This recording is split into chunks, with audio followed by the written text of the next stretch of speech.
അല്ല, ഞാൻ അദ്ദേഹത്തെ സംബന്ധിച്ചിടത്തോളം ഇപ്പോൾ ഭരണം നടത്തുന്നത് LDF ആണ്, UDF അല്ല ഭരണം നടത്തുന്നത്. വിദഗ്ധരായിട്ടുള്ള വൈദഗ്ധ്യമുള്ള പോലീസ് ഉദ്യോഗസ്ഥന്മാരും അതുകൂടാതെ തന്നെ ആ വൈദഗ്ധ്യത്തിലൂടെ എങ്ങനെ എന്ത് ചെയ്യണം എന്ന് നല്ല നിലയിൽ അറിവുള്ളവരും ബോധ്യമുള്ളവരുമാണ് ഇതിൻ്റെ അന്വേഷണം നടത്തുന്നത്.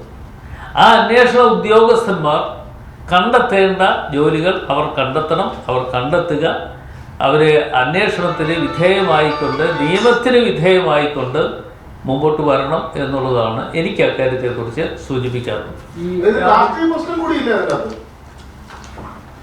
അല്ല, രാഷ്ട്രീയ പ്രശ്നമുണ്ട്.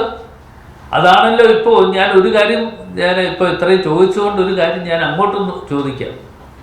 കാരണം ഇത് ഇപ്പോൾ 2-3 ദിവസമായി ഞാൻ പത്രങ്ങളിലൊക്കെ ഓരോന്നും എല്ലാ ദിവസവും നോക്കാറുണ്ട്.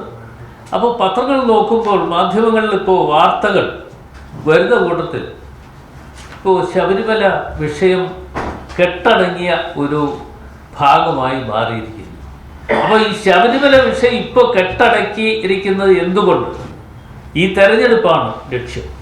അപ്പോൾ ഈ തെരഞ്ഞെടുപ്പ് ലക്ഷ്യം എന്ന് ഞങ്ങൾ പറയുമ്പോൾ ഈ തെരഞ്ഞെടുപ്പുമായി ബന്ധപ്പെട്ടുകൊണ്ട് ശബരിമല വിഷയം ചർച്ച ചെയ്യാൻ പാടില്ല എന്നുള്ളതിൻ്റെ അടിസ്ഥാനത്തിലാണ് ഇന്നിപ്പോൾ അതൊക്കെ മാറ്റിവെച്ച് ഈ മാധ്യമങ്ങളിലൂടെ വരുന്ന വാർത്തകൾ മറ്റൊരു തരത്തിലേക്ക് വളച്ചൊടിച്ചുകൊണ്ട് പോകുന്നത് എന്ന അഭിപ്രായമാണ് എന്നെ സംബന്ധിച്ചിടത്തോളം.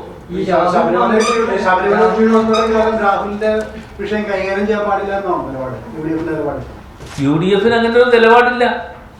ഞങ്ങളങ്ങനെ നിലപാട് പറഞ്ഞിട്ടില്ല. ഞാൻ പറഞ്ഞത് ശ്രദ്ധിക്കാത്തതുകൊണ്ടാണ്. ഞാൻ പറഞ്ഞത് ഇന്ന് വളരെ വിദഗ്ധരായിട്ടുള്ള പോലീസ് ഉദ്യോഗസ്ഥന്മാരാണ് നമ്മുടെ കേരളത്തിലുള്ളത്. അപ്പോൾ വൈദഗ്ധ്യമുള്ള പോലീസ് ഉദ്യോഗസ്ഥന്മാർ എന്നുള്ള നിലയിൽ അവർക്ക് എവിടെയുണ്ട് എങ്ങനെയുണ്ട് എന്ന് കണ്ടുപിടിക്കാനുള്ള എല്ലാ സോഴ്സുകളും ഉള്ളവരാണ്. എന്തുകൊണ്ടാണ് ഈ ഗവൺമെൻറ് ഇപ്പോൾ ഈ ഒളിച്ചുകളി നടത്തുന്നത്? അതാണ് എൻ്റെ ചോദ്യം.